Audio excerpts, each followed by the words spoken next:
me zonjën Haxhiu dhe po ashtu janë pro një marrëveshje apo një koalicioni me lëvizjen vetëvendosje. Po jep kjo përgjigje asaj sepse LDK-ja nuk merr pjesë në votim të fshehtë, a ka frikë që dikush nga këta persona mund edhe të votoj? Dy gjëra. Gjëja e parë është se kur ka filluar seanca, nuk ka pas dakordim për mënyrën e votimit dhe është supozuar që nuk mundet me ndryshu gjatë rrugës. Nëse fillohet me rregulloria e punës së kuvendit e specifikon këtë gjë shumë mirë. Pra, ne jemi në vijimin e seancës, nuk jemi në fillim të saj. Ne kemi miratuar me votim të hapur një pikë. S'mundemi një pikë me votim të hapur, një pikë me votim të mbyllur.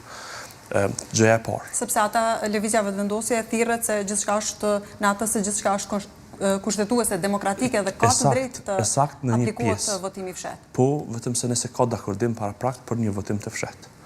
Në Gjermani ka pas dakordim ose ka pas të shkruar, ne nuk mund të krahasohemi me Gjermani, sepse janë dy sisteme politike tërësisht të ndryshme.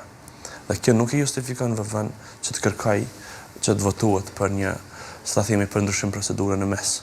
Dhe nëse ka vullnet politik, duhet të shihet përsëri në bazë të rregullores së punës së kuvendit dhe aktgjykimit të gjykatës kushtetuese. Ata e kanë përmend se cilat janë format e votimit, por kanë treguar për se si duhet të fillojë një seancë dhe çfarë formash votimi duhet të ketë në fillim të një seance. Tashmë ne jemi në vijim të një seance. Po përsëris, ne kemi votuar në formë të hapur për pikën e parë, për raportin që lidhej me mandatin e deputetëve. Tashmë ne nuk mund të ndryshojmë nga një pikë në pikën tjetër. Kemi provuar edhe zgjedhjen e kryetarës me votim të hapur. 2 ose 3 herë? Po, natyrisht. Pra, kjo çështje tashmë është e ditër. Por në vend se propozohet i njëjti, në rastin të zonjës Haxhiu, propozohet ndryshimi i formës së votimit, sepse këto janë mekanizme të thoya për të stërzgjatur edhe më shumë këtë procedurë. Dhe kjo në fakt i zbulon saktësisht qëllimet strategjike që kanë partitë politike. Pra, nuk është çështja te Albulina Haxhiu, jam thellësisht i bindur.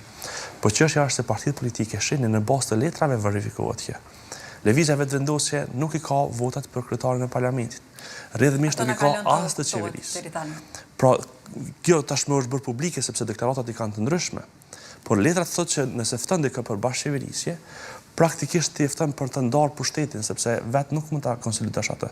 A ishte e gatshme lëvizja vetëvendosje të ndonte pushtetin? Po çka do të thotë, çka nëse pozitat e rëndësishme, po them. Po çka nëse do të thoshte LDK-ja po. Pastaj do ta kishim parë që sa është serioze kjo.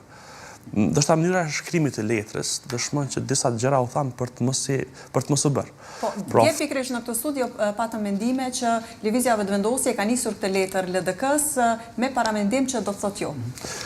Po, unë po supozoj nëse do të thoshte po pastaj LDK-ja, dhe çfarë do të ndodhte me gjithë këtë, që ta themi, narrativ që po e ndërton lëvizja vetëvendosje. Detyrimisht do të kishim pas nevojë pastaj për ndarjen e posteve themelore në rastin tonë të kryetarit të qeverisë, përkatësisht kryeministrit, kryetarit të kuvendit, do ndoshta të mendohet edhe për postin e presidentit. Por për tek këtyre, përsëri po e them, shikoni se sa e varfër është skena jonë politike dhe sa të varfra janë edhe letrat. Aty nuk flitet për programe qeverisëse. Aty flitet për histori partisë politike. Pra, me kë ka bashkëqeverisë në një moment të caktuar.